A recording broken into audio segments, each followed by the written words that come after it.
Have you ever wondered how much of your life is actually yours? Not the parts you carefully rehearse in conversations. I mean the real decisions, the quiet ones, the things you believe, the feelings you carry. What if most of them were never yours to begin with? What if your emotions were designed by someone else? What if your fears were chosen for you? Your loyalties are manufactured and you, completely unaware. Imagine yourself standing in a room, faced with a decision. It feels like it's yours to make. But is it really?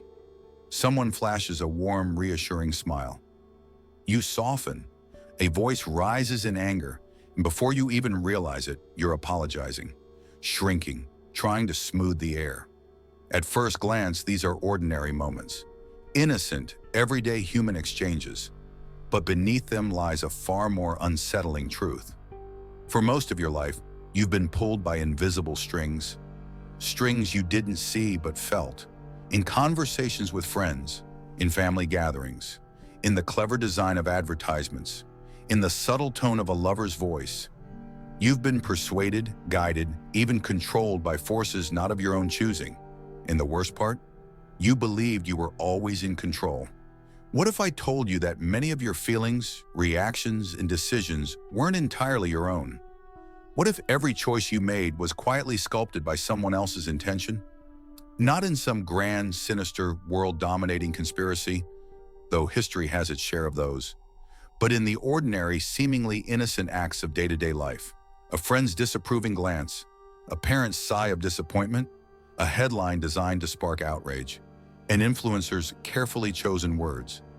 It's easy to imagine manipulation as something overt and dramatic, a villain twisting their mustache in the shadows. But true manipulation is subtle. It's a whisper, not a shout. It wears the mask of love, concern, friendship. And because it disguises itself so well, you rarely see it for what it is, until it's already done its work. So let me ask you this. How many times have you made a decision you later questioned? How often have you agreed to something you didn't want, simply because it felt easier, safer? How many of your beliefs are truly yours, and how many were softly placed in your mind by others? This isn't paranoia. It's the unspoken architecture of human interaction. Emotional manipulation isn't reserved for politicians and con artists. It's baked into our families, our friendships, our romances. And if you don't learn to see it, if you don't understand how it works, you'll keep living a life designed by other people's desires. And in a world where influence has become currency, ignorance is no longer harmless. It's dangerous. But before we go any further, stop for a moment. Look back at your own life. Who's been pulling your strings? Which belief do you hold right now? One you swear is yours, but deep down, might have been planted there by someone else, a parent, a partner, a teacher, a culture. Think about it. I'm going to ask you again before this video ends. And when you have your answer, it might change everything. So stay with me. Emotional manipulation is a term we often reserve for the obvious villains in stories. The abusive partner, the ruthless politician, the charismatic cult leader. But the most dangerous forms of manipulation are never loud. They don't come dressed as cruelty. They come disguised as love, as friendship, as loyalty. They whisper, not shout, and that's precisely why they work. At its core, emotional manipulation is the subtle art of influencing someone's feelings to control their behavior, often without them realizing it. But this isn't always some grand, malicious scheme. Sometimes it's a favor done with invisible strings attached, a compliment that feels a little too strategic, a concerned friend who urges you to think carefully about a choice you've already made. It's a dance of unspoken expectations and carefully placed guilt. Imagine a parent saying, "After all I've done for you, this is how you repay me?" Or a partner softly adding, "If you really love me, you wouldn't do this." These words don't shout, they insinuate. They weave a net of obligation and guilt so fine, you barely notice you're entangled in it. Psychology has long studied these invisible forces. Leon Festinger's theory of cognitive dissonance explains how people experience mental discomfort when their actions conflict with their beliefs, and how manipulators exploit this. A simple, "I thought you were better than this," can create a mental friction so powerful that you'll compromise your values just to ease the tension. Not because you were forced, but because you were subtly steered. And then there's emotional coercion, a tactic so quiet it's often mistaken for care.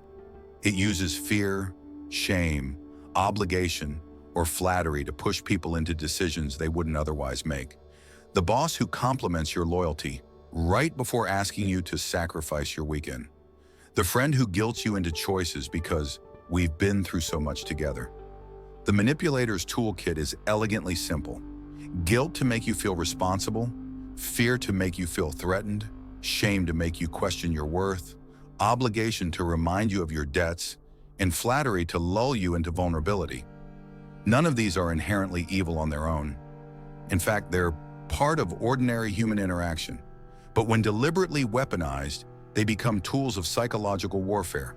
And that's what makes them so effective. They hide in plain sight, wrapped in good intentions and soft words.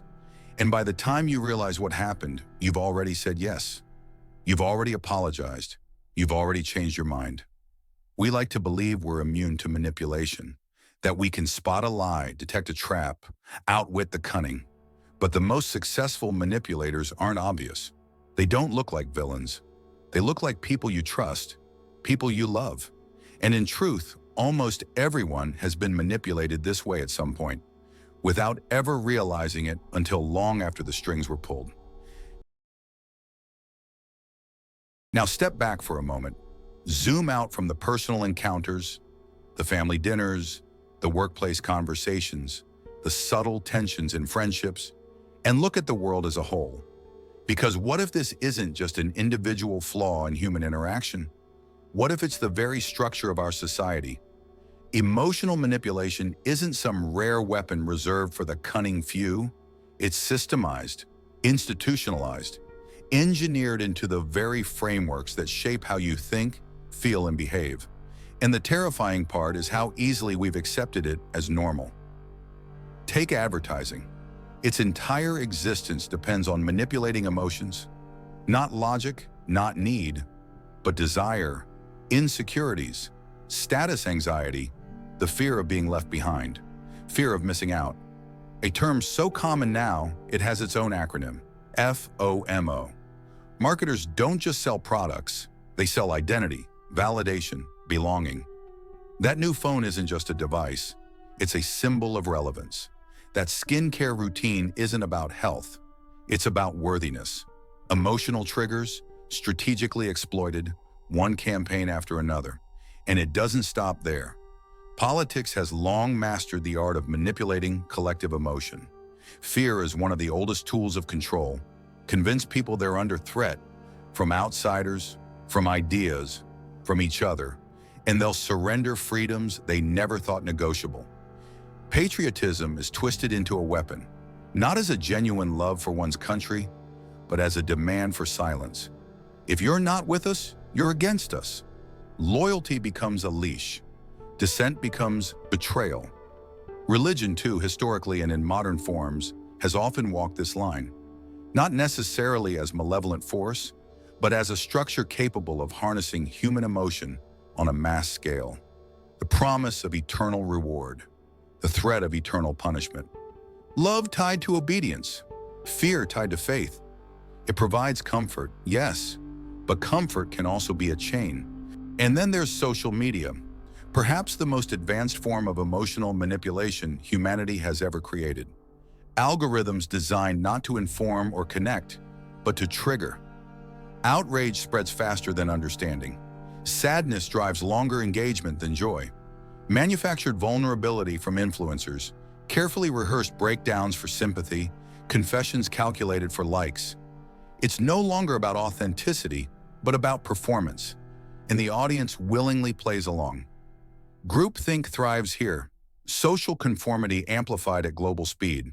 A study published in the Journal of Social Psychology found that individuals are far more likely to alter their opinions when they perceive the majority disagreeing, even if the majority's opinion is irrational.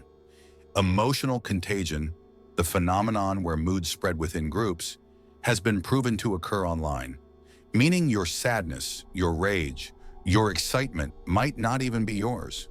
It could be borrowed, absorbed, implanted by a digital wave of strangers. The realization that manipulation isn't a glitch in the system, but the system itself is deeply unsettling. We were raised to believe in choice, in autonomy, in personal agency. But at every level, from the ads you scroll past to the news you consume to the values you inherit, there are invisible hands nudging your emotions, framing your reality. And once you see it, you can't unsee it. But here's where it gets darker. Because it isn't just them. It's not only advertisers, politicians, religious leaders, or influencers pulling the strings. Sometimes the greatest manipulator of your emotions is you. You wanted to be loved, so you ignored the red flags. You were afraid of being alone, so you made excuses for the one who hurt you. You craved validation, so you performed a version of yourself you thought the world wanted to see. And before you knew it, you weren't living your life. You were living a performance stitched together by fear, loneliness, and the desperate need to belong. This is where emotional manipulation becomes personal. It seeps into the cracks left by childhood wounds, unresolved trauma, and unmet emotional needs. Attachment theory explains how the bonds we form in early life shape how we love, trust, and tolerate mistreatment as adults. If you grew up believing affection was conditional, you'll spend your life chasing approval. If you were taught that conflict meant abandonment, you'll sacrifice your voice just to keep the peace. Manipulators don't create these vulnerabilities. They find them. They sense them like predators sense weakness in a herd. The insecurities you buried, the fears you disguised as strength, the old wounds you swore didn't affect you anymore. These become their entry points. Consider the phenomenon of trauma bonds. It's a psychological state where abuse and affection become intertwined, where the one causing harm also offers brief moments of kindness, creating a cycle of dependency. You tell yourself it's complicated, that they're just misunderstood, that things will change. But what you're really doing is protecting the part of you too terrified to confront the truth, that somewhere along the way, you confused pain for love. And then there's the nice person trap, a silent, socially rewarded form of self-manipulation where you prioritize everyone's comfort but your own. You say yes when you mean no. You forgive before apologies arrive. You let people overstep your boundaries because being good feels safer than being honest. But people-pleasing isn't kindness. It's fear disguised as virtue. And manipulators love it because it means you'll betray yourself just to avoid disappointing them. Even learned helplessness, a concept discovered through psychological experiments in the 1960s, plays a role. When people are repeatedly exposed to situations where they feel powerless, they eventually stop trying to escape, even when the way out is clear. Life conditions you to endure what you don't deserve, and manipulators exploit that resignation. The cruelest truth is this: you didn't let it happen because you were weak, but because you were human. Because like every person, you wanted to be seen, valued, protected. And in a world built to exploit those desires, it's no wonder so many of us end up lost, tangled in invisible strings, convinced we're free while dancing to someone else's tune. This isn't about shame, it's about recognition, about finally naming the forces that shaped you and realizing you don't have to keep playing along. It's one thing to understand emotional manipulation as a theory, as something that happens out there to other people. It's another to realize it's been happening to you, right here, right now, maybe for years. And the only way to reclaim your mind is to start recognizing the signs you've been taught to ignore. There are patterns, subtle but precise. If you know where to look, they expose themselves like cracks in a perfect mask. So here they are. 7 signs you've been emotionally manipulated, dressed up as normal human interaction. You feel guilty for things you didn't do. Ever notice how you leave conversations feeling like the villain, even when you didn't start the fire? Maybe you set a boundary, spoke your truth, or simply existed in a way someone didn't like. And suddenly you're painted as selfish, insensitive, cold. This is one of the oldest tricks in the book. Manipulators shift blame so effortlessly, you start doubting your own innocence. Psychology calls it projective identification, where a person projects their flaws onto you and then subtly convinces you to accept them. And before you realize it, you're carrying a guilt that was never yours to begin with. You constantly apologize, not because you did something wrong, but because peace feels safer than honesty. You catch yourself saying sorry for being upset, for having needs, for not responding fast enough. It's a survival reflex. Apologizing becomes a preemptive strike against conflict. But what it really does is erode your sense of worth. The moment you begin apologizing for existing, manipulators know they've already won half the battle. Your emotions are dismissed or flipped on you. You try to express hurt, confusion, or frustration, and somehow you become the problem. You're too sensitive. Overreacting. Dramatic. A classic manipulation tactic designed to delegitimize your feelings so you'll stop trusting them. It's called emotional invalidation, and it's one of the fastest ways to make a person question their reality. When your emotions are repeatedly minimized, you eventually silence them yourself. You're gaslighted into doubting your reality. Gaslighting isn't just someone lying to you. It's them rewriting your reality, then making you feel crazy for questioning it. They deny things you witnessed, claim conversations never happened, suggest your memory is faulty, your instincts unreliable. The result? You stop trusting your own mind, and when you no longer trust your perception, you become easier to control. You're pressured with ultimatums. If you love me, you'd do this. If you don't agree, you can leave. Manipulators frame choices as life or death scenarios, stripping away the middle ground. It's an emotional hostage situation, forcing you to choose between your dignity and your connection. And when fear of loss outweighs your sense of self, you start making decisions that betray your values just to avoid isolation. You're love-bombed, then ghosted. It begins with overwhelming affection, grand promises, rapid intimacy. You feel seen, chosen, irreplaceable. And then without warning, it disappears. The calls stop. The warmth turns cold. This cycle isn't accidental. It's designed to destabilize you.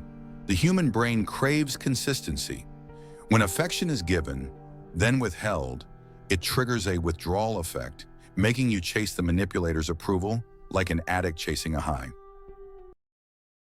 You feel like you owe them for the time they spent, the favors they did, the affection they gave. It's a transactional ledger you didn't agree to, but somehow your emotional debts keep piling up. Manipulators create a sense of obligation, so you'll hesitate to assert your boundaries. The debt is often unspoken, but it controls you just the same. If you recognize yourself in any of these, it isn't weakness, it's conditioning. A slow erosion of your confidence, your voice, your sense of what's fair. But now you see it, and awareness is how the unlearning begins. Now comes the part they never teach you, because while it's important to recognize manipulation, what truly matters is what you do next. And the truth is, no one can control you unless you hand them the remote. It begins with a concept rarely talked about, but urgently needed: emotional sovereignty. The ability to rule your own emotional world, to recognize what belongs to you and what was planted there by someone else. It's not about becoming cold or detached from others, but about refusing to be governed by emotions someone else has engineered for their benefit. The first and most vital weapon is boundaries. Not walls, not ultimatums, boundaries. Quiet, firm lines you draw to protect your time, your energy, and your peace. Manipulators hate them. They'll test them, guilt you for having them, accuse you of being selfish. But here's the truth. People who benefit from your lack of boundaries will always resist when you build them. Expect it, and hold them anyway. Understand that solitude isn't loneliness, it's medicine. In solitude, you hear your own voice without the static of the world. It's where you rebuild self-trust. The manipulator's power thrives on your dependency, on your craving for validation, affection, approval. When you learn to sit in your own company without shrinking, Without grasping for connection at any cost, you become unshakable. Learn to practice emotional regulation, not suppression, not denial. Regulation. It means knowing when to feel and when to step back, to recognize the surge of anger, the sting of shame, the pull of guilt, and pause before reacting. Because the instant you let emotion hijack reason, you become easier to control. Manipulators use emotional spikes to steer your behavior. If you can hold your center in chaos, they lose their grip. Consider tools like gray rocking, a technique where you become emotionally neutral in response to manipulation. You don't argue, you don't explain, you don't defend. You become dull, uninteresting, untouchable. It's not cowardice, it's strategy. Not every battle requires your sword. Understand that detachment isn't cruelty, it's clarity. It's recognizing when a situation no longer deserves your attention, your energy, your sacrifice. Detachment allows you to see manipulation for what it is, without getting pulled into its gravity. It's the ability to say, I understand what you're doing, and I choose not to play. Most importantly, rebuild self-trust. The most devastating effect of manipulation is the erosion of your confidence in your own perceptions. But you are allowed to trust your instincts, to believe your version of events, to honor your discomfort. Manipulators depend on your self-doubt. Reclaiming your trust in yourself is the single greatest rebellion against their control. This isn't about becoming invulnerable. It's about becoming sovereign, about understanding that no one, no matter how clever, how charming, how convincing, has the right to dictate your inner world. The remote belongs to you, and you get to decide what plays. Here's the truth no one likes to admit. Emotional manipulation isn't rare. It's not some glitch in human nature. It thrives because we were raised for it. From the moment you could walk, manipulation doesn't end. It's part of human nature, part of systems, part of culture. But awareness is the shield you were never taught to carry. Awareness turns invisible strings into visible chains. And once you see them, you can choose whether or not to let them bind you. So now answer it. Who was pulling your strings? Which belief wasn't yours but someone else's idea you mistook for truth? And more importantly, what are you going to do about it now? Because once you've seen the strings, you can't pretend they aren't there. You either keep dancing or you cut them. If this made you question yourself, if it made you uncomfortable in the best possible way, you're exactly where you're supposed to be. This is just one thread in a much bigger story, and trust me, you'll want to see what's coming next. Subscribe now, because what you don't know about yourself is the most dangerous thing you carry. And in the comments, tell me what invisible string did you spot in your own life today? I read everyone. The next video will go even deeper. You won't want to miss it.